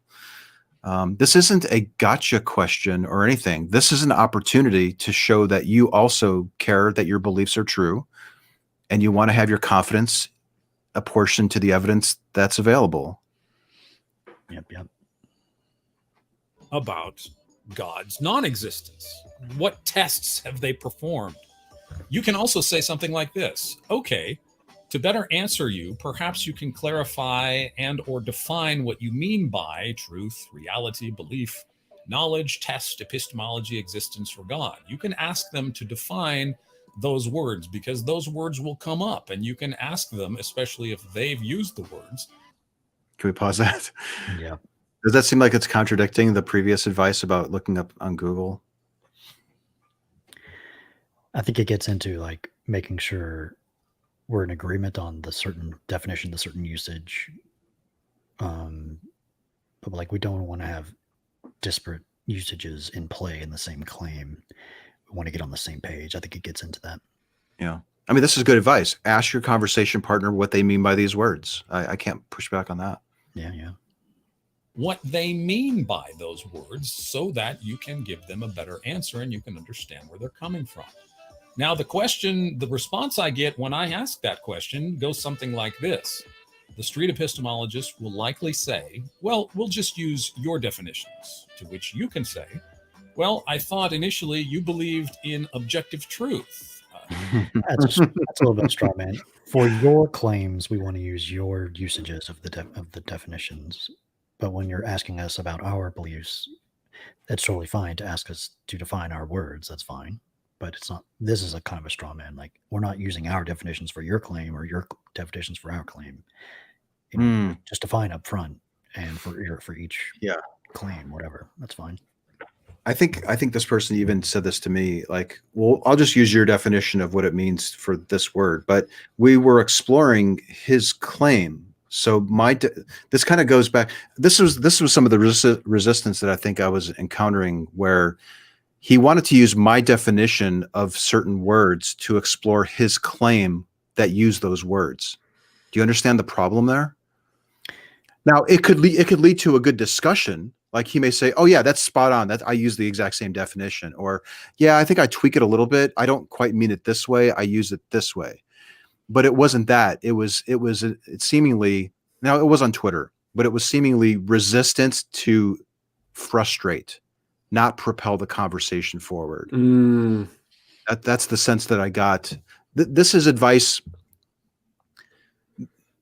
I don't see this as like being really constructive advice. This is kind of like slowing things down. Yeah. The other thing here too is like, yes, I do think truth is objective. However, I also think words have various meanings. Right? Like, just because I think truth is objective doesn't mean that I think words have inherent meanings that are consistent for everybody that encounters them. Yeah, and if it goes all, go ahead, Anthony. Sorry. No, please. But if it goes along this route, where he's trying to now switch it into asking us about our claims, and then he uses stuff like this is moving it from working together to talk about a claim to a debate. This is a great tactic. We're trying to understand each other, right? Like, I try to be really flexible with words and really conscientious of the fact that other people use them in different ways all the time. And I think that's a really good place to start. And when the tables turn and you start asking me questions, then I would like I'm trying to model the behavior I wish they would show for my ideas, right? And so that's why I treat their understanding of words with I'm sensitive to the way that they treat words, and I want them to return the favor. Maybe be curious about the way I use words. The word reality is so often different in my book than in my interlocutor's book and my conversation partners. They so I'll oftentimes say reality is my perception all the time. And I'm trying to figure out, like, to me, reality means the laws of physics and our environment and the thing that binds us together, the environment in which we share. That's reality to me. But I hear people say all the time, like, reality is what's in my head. And I'm okay with using that word, and maybe I'll use a different word for reality to help us bridge our understanding. To me, it's about bridging an understanding than anything else. And words are often interpreted differently, so we have to be really sensitive to that. Yeah, so if you said this, well, I thought you believed in an objective truth. If such truth exists, we should agree upon definitions of things. I would say, I agree. What definition should we use for this claim, whatever our claim we're talking about? And then we can make sure we're on the same page. So, and you don't necessarily have to agree on the definition. You just have to have the correct understanding that the other person is using. Yeah.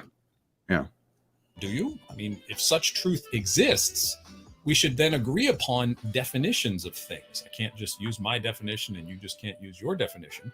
We should actually, if we're going to have progress in the conversation, we should actually agree upon the definitions of things. If you define faith differently than I do, as we saw in the beginning of the video, if your definition of faith is like Peter Boghossian's, and mine is much different, I don't know how we're going to progress along the lines of assessing whether or not faith is a reliable way to know something if we're defining it differently. We can't have my truth and your truth. We can't have these two different definitions. Words have usages, not one single definition. Right. We can use faith in different ways, depending on the claim. I can have faith that my faith is true. So that's just how words work. But we can just explain what we mean and just use those definitions instead of the actual words. They're like containers. Just unpack them. Yeah. Says. Let's envision that he ran into Peter and he heard Peter's definition of the word faith. He, I don't think, agrees with Peter's definition of the word faith. Let's say it's the pretending to know things you don't know. Right. Great example. But if Pete was using that definition to arrive at a faulty conclusion, wouldn't you want to work within Pete's framework, within Pete's usage of that word, to help Pete realize to his own standard that something's amiss? You can share your definition of it, but it's not going to help Pete unless you can really convince him that you got the right definition or something, and then it completely upends his worldview because now he's plugging in this new definition of this word. So we don't have to be definition Nazis. We can tentatively go with our conversation partner's usage of these words for the purpose of exploring their beliefs. Now, yes, it can be, and it should be, a back and forth. And if it's a back and forth, then you have to clear up those definitions of those words. But if you're going to make progress on Pete's usage of the word faith, wouldn't you want to operate within his framework? I would think that you would. And we want to do the same thing with you, with these words. Yes. I want to be treated that way. I grant him an agree for throwing out the my truth, your truth subjectivism thing. You're going to subtract one? Okay. No, I didn't subtract. I gave him an agreement for rejecting the my truth, your truth subjectivism idea. Yes, we like objective truth, Daniel. Good job. Yeah. If we expect to come to a conclusion about how we know things. And so you should be able to specify with these kinds of questions where the conversation is going. One thing that I have noticed that has happened every time I give a testimony and I say, this is how I've tested my faith. One thing that inevitably always happens, especially for the more, I would say the less seasoned street epistemologists, there are some that are really good at what they do and they don't get upset. I will hand it to them. They've been able to bite their tongue, even maybe when they want to say something, they don't. There are mature street epistemologists who are able to maintain the civility even when there's hot disagreement. It starts to come unraveled when, after I give my testimony and I say, this is how I've tested my faith, I'm told that doesn't count. That doesn't count as a test. That's not what I'm looking for. That's not a test. That would not be a good SE technique. No. If anybody did that, don't tell someone if they used a reason and then you use I assume he meant like an outsider test question implied that that his reason doesn't count. I assume that's what he meant. It's not like someone went outright and said that doesn't count. It's like an implication of an outsider test question, I assume. I didn't get outsider test per se, but He covers outsider test in just a moment too, so Yeah. I think he's making a distinction. Yeah. okay. The sense that I got that what he was saying here, and I think I agree that if you are if you're the SEer and you're asking questions and somebody reveals that they have an ability to test their conclusion or the evidence or their methodology, their epistemology, and you don't think it lives up to your expectation, I suppose you can share it with them to say, yeah, I guess I don't know if I would find that a reliable test. But what's the important thing is he thinks he has some reliability. His testing process is up to snuff. Now, if I don't think that it is, okay, but my not thinking that it is doesn't help him. I'm a nasty atheist. That's going to bolster his view that he has a reliable test, right? So what's important is for him to reveal his methodology, his testing methodology, so he can see if it lives up to his own standard. And sometimes it does. Sometimes people, they have varying degrees of standards as far as what constitutes a good test. You have to explore it with them. Go where they take you. Yeah. And maybe he has a good test and we're just not understanding. So put the burden of Yeah. understanding on yourself. Right. Another technique. Precisely. And if I keep asking for clarification, which might look like you're being steered, to better understand that you really have a spectacular test, but you stifle the progress that we're making to avoid the clarity that could result from doing it, it comes across to me as that maybe you're not quite as confident in your testing abilities as you think that you are. And that may not be true. Like maybe you really do, like Reid said, maybe you really do have a good test. And pushing back on the questions that we're asking could prevent us from understanding what you use to get to your conclusion. And I don't want to speak for everyone here. I'm not going to. But I want to understand how you got there and if it's true and if I should adopt your view. But if you're going to throw up roadblocks to prevent me from understanding your testing process, for example, or the words that you're using, why would you want to do that? The only reason that I can think of is that at some level you realize that you can't back it up. But I want to be charitable. I don't want to go there. But that's what my mind keeps coming back to. Yeah, one of my favorite ways to probe the understanding of like why, like how important is the truth to you? The box of truth thought experiment. I usually like to start my SE talks with, and this is maybe one of my scripts, I don't know, but like the box of truth. Let's say you had a box. It's Pandora's box. It's magical, and you can ask it any question at all. Is there, and when you ask the question, you can open the box, look inside, see what's in there. And if it's not true, it shows you nothing. If it is true, it shows you all the evidence you need to believe it. Is there any question you wouldn't ask the box? And I want to know if this idea we're about to talk about is one of those ideas. If it is, then that's the discussion I want to have. Why wouldn't you ask the box that question? I think that's like a good meta way to think about the importance of this idea. Yeah, good stuff. Keep going. Okay. People, Islam, people that are Hindus and people that are Muslims and Mormons and Jews, everybody can do what you did, Ray. That's not a test. That's not what I'm asking for. Well, okay. So how is it that you know that my test is wrong? And that's the question. That's where you can have that conversation. Okay. Doug brings this up. I think he says oftentimes interlocutor hearers that doesn't count when really the OTF is implying that to themselves. So I think that's what he was talking about. You know, we're bringing up Muslims and Hindus and stuff, and that's the implication that it doesn't count. I mean, guilty as charged, I guess. That's the right implication you should come to if there is no way to distinguish you know, one person and another person using the same methodology to come to two different conclusions. Yeah. So, but we're not saying that outright, and maybe we're wrong, and there is a way to actually distinguish it, and maybe we're just not understanding something.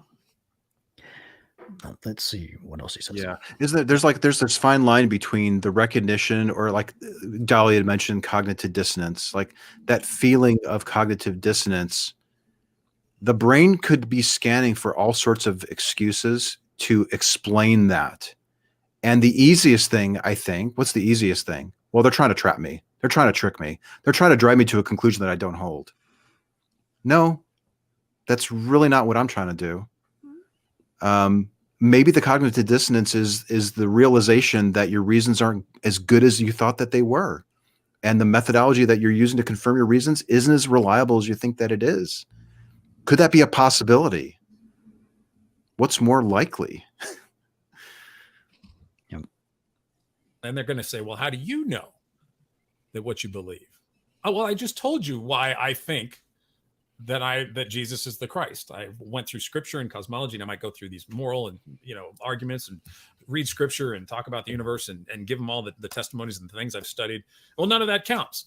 And none of that counts because other religions exist. Therefore, I couldn't possibly be right. Strawman-ish. Or something to that effect. And I said, well, you asked me how I test these things. That's how I did it. That's how I've come to the conclusion that Jesus is the Christ. And I would be happy to talk to a Muslim or a Mormon, and I have, about the differences in our faith. I mean, I work for an organization. That's what we do. And so then I would ask, I said, well, how do you come to the conclusion that God doesn't exist? And that's where they don't want to go usually. And usually that. Yeah, Dali's losing it up there. Yeah. I know. Burden of proof. Yeah. Don't. That's a straw man to of my position. Yes. I would not assert that I knew that. That's when the dishonesty, the disingenuousness, the uncooperativeness, the unwillingness, those kind of personal ad hominem comments. Comments. I want to speak to that just a little bit. So if I notice that you appear to be running a test that seems unreliable because somebody from a completely different worldview, a competing worldview, can use the exact same process and perform the exact same test that you're doing to be just as sure that their God is real, a completely different God than yours, then I think you would acknowledge that we have an issue here. Something's different about the test, or maybe the test is the same and you're both arriving at possibly untrue conclusions, or maybe they're correct or you're correct. Who knows? But there's something's amiss and something's worth looking into here. That's all I think we should be saying as an SEer. Not that they're wrong, but that there's something unusual here, and I'm noticing it. I'm wondering if you're noticing it too. Because maybe it's a ghost. I'm chasing something that's not a problem. But can you clear it up for me? Help me explain it. Help explain it to me. Come out.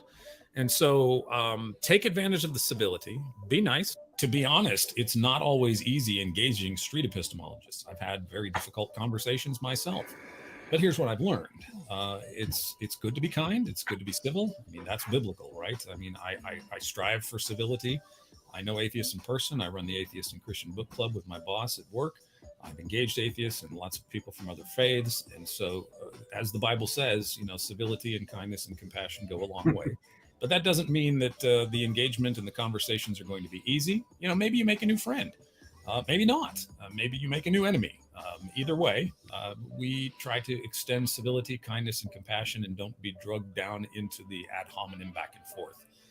It's important to know why you believe. If you're going to engage in a street epistemologist, one thing that is crucially important is that you do know why you believe, and you've thought about it, and because their questions can catch you off guard. And again, that's what makes it popular. They catch Christians off guard, people who have not thought about how they've come to believe in Jesus. And so know why you believe. Give your testimony and be confident that what Jesus has done in your life is true and real and genuine. So give your testimony. And if they don't accept that, that's okay. They probably won't. They might be interested in it. You're going to get different reactions from different people, but be confident in your testimony about how you know Jesus is Lord. Know If by testimony you mean reasons. your limits. This is absolutely essential, and I've heard street epistemologists say this as well on the other side, and kudos to them. Know your limits. Know when to stop. Stop when you're frustrated, and stop when they get personal. And stop before you get personal, because I've seen Christians lose their minds too. And so it's not like, it's just the street epistemologists who come uncorked. We can too. And I have to.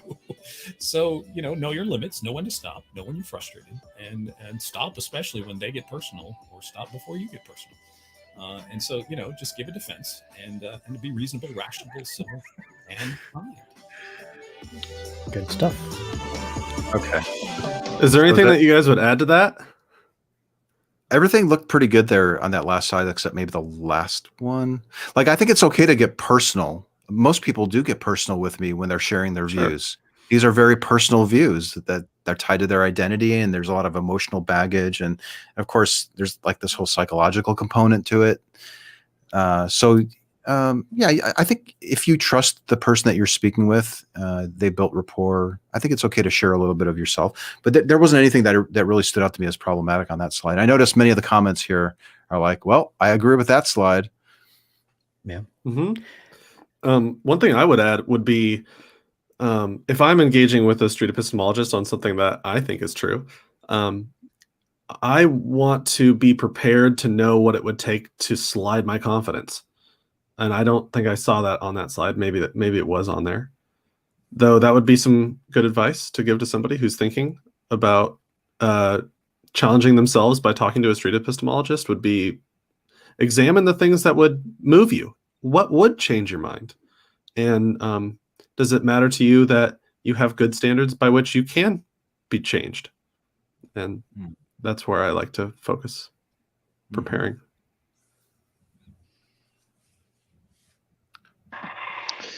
So I have 28. I have almost as many agrees as we have minutes. And my agree to disagree ratio is about 3 to 1. I agree 3 times as often as I disagree. Maybe we can, what would be fun? There's the stream. Is there anything in particular you wanted to share about this? We don't have to look into it. I'll go through and see if there's anything. Maybe we can just put a link to it, but it was a thread. There were some moments where I was asking for definitions, and I think he asked for mine, and I gave them very succinctly because I wanted to model, like, this is how I would give a definition if somebody asked me. Could you possibly do the same back to me? Didn't happen. But yeah, that's an interesting thread to look at. I was going to say, it might be kind of fun. Like, wouldn't it be neat if Daniel would be willing to do SE with somebody who was a Christian? How would he recommend? I'm not sure who. Yeah, you mentioned them before. I don't know who that is, but yeah, like somebody who's a Christian. Yeah, I guess sure. If they're a Christian, that might be kind of interesting. Like, he's Catholic. It's pretty close. Show us the optimal way to do SE, and then we can see how far off we are, and what great suggestion. Right, his improvements might be problematic in some way that he's not aware of, or that could be genius, and it could actually make SE so much better. That's why, like, these criticisms, I love them, honestly. They're the best thing that could happen to SE is someone to take the time to write down the things that they don't like about this method, because we're not doing it that much, because we're in it. We're biased. We need that outside perspective. So we should welcome this type of thing. I would love it if he would sit down on your show, Dali, or even do a have him send us a link to an exchange, maybe you would. Yeah. So Daniel, if you're watching, hit us up. We will bend over backwards, make it easy for you. Set it up any way you like. Criticisms And for we- SE are so fun because it's Yeah. about what would change my mind. And if we talk about the things that would change your mind, about the things that would change your mind, that's like pretty meta. But yeah, it's great. It ends up making SE better. It does. It improves it, and it's been improving. The criticisms have been improving SE from the very start. I think people who criticize it are not necessarily pleased with that fact, but I think it is actually a fact, and you are in turn making this better. Did we want to take a few questions from the audience? Sure, we can. How many people are Anything pop watching? out? I noticed we're competing against some of the AXP shows here. That was not intentional, Matt. Sorry. Uh-oh.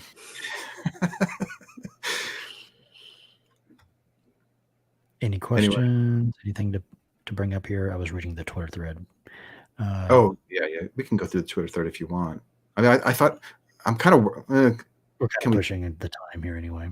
Oh, that too. Maybe I kind of look like a dick in the Twitter thread. I don't know. It was Twitter, and I was probably intoxicated when I was doing that if it was late at night. But I'm almost always on my best behavior when I engage with people because I know people are watching. And there's a possibility. I've even had people say like, can I engage with you? And then I want to make a video out of it or put it, so there are people that want to take these examples to catch us doing things. Okay. That looks like somebody who works with Dan said, thanks for the respectful review. Cool. No problem. Awesome. Yeah. We're always down to review SE talks. That's what we do here on this. Dan can always do a breakdown of this breakdown. Let's We'll just keep going. just keep breaking down each other's breakdowns. Go back and forth. Nice. Yeah. But yeah, good show. I liked it. Awesome. Let's do it again. Oh, we're kind of running low on content to do reviews on. So if somebody has anything out there that you've always wanted us to do a review on, or it's not even on our radar, do you want to see us do it? And, since we're in pandemic, still in the pandemic, we're kind of transitioning to trying out big screen VR SE. I've done a few sessions the past few months. Anthony just got one, or his son just got or his family just got a VR headset. So we're going to test that out and see how that goes. To be clear, my son, it's a present from my son. He didn't pay for it, but it's a present from my son, and it's from him to me, and he's been using it all day. But that's okay. That's okay. As long as he charges it, I'm going to try to get online tonight. I curated a room. I got it limited to like 4 people, and I actually had a really good talk last night with somebody about God in a virtual reality room. Cool. It was pretty awesome. I had so much fun when I was watching Reid on Discord. He was in the VR headset, and then there was like a bunch of other people virtually watching him virtually talk to somebody, and then making a recording out of it. There's so many like layers of inception here. Yeah. So meta. I'm streaming on Twitch. I'm on Discord, but I'm also in the VR headset, and I am hearing voices everywhere. Yeah. That was so much fun. And then we were like plugging away some questions for you, like once in a while. I can hear the Discord audience like plugging me questions while I'm talking to someone on VR. Oh, no kidding. It's a great method. It's a great system. Oh, that reminds me. There's also rooms where you can have like up to 14 or 16 people. So we could all virtually be in a room. Our little bodies are floating, and we were thinking we could practice SE in that environment. 2 people go up in front of the room or on the stage, and they do a mock interview or something, or maybe even the person that did this critique video can be in there, and we can watch him engage with a Christian who happens to float into the room. We're gonna have to definitely do a review episode in VR of our VR chats. I was just about to say that. I would totally get a VR headset just to do that. I would absolutely do that. We'd all be sitting around the virtual couch on the virtual screen watching the virtual interview. Yes. I'm going to have to get a headset. Okay. They're only like $200, right?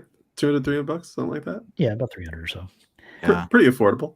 They have a feature where you can show a video within the VR room. I don't know if you covered that or not. So like we could be playing Reid's video with Tia, for example, while we're all sitting around watching it, and then we can be virtually chatting about the video that we're watching.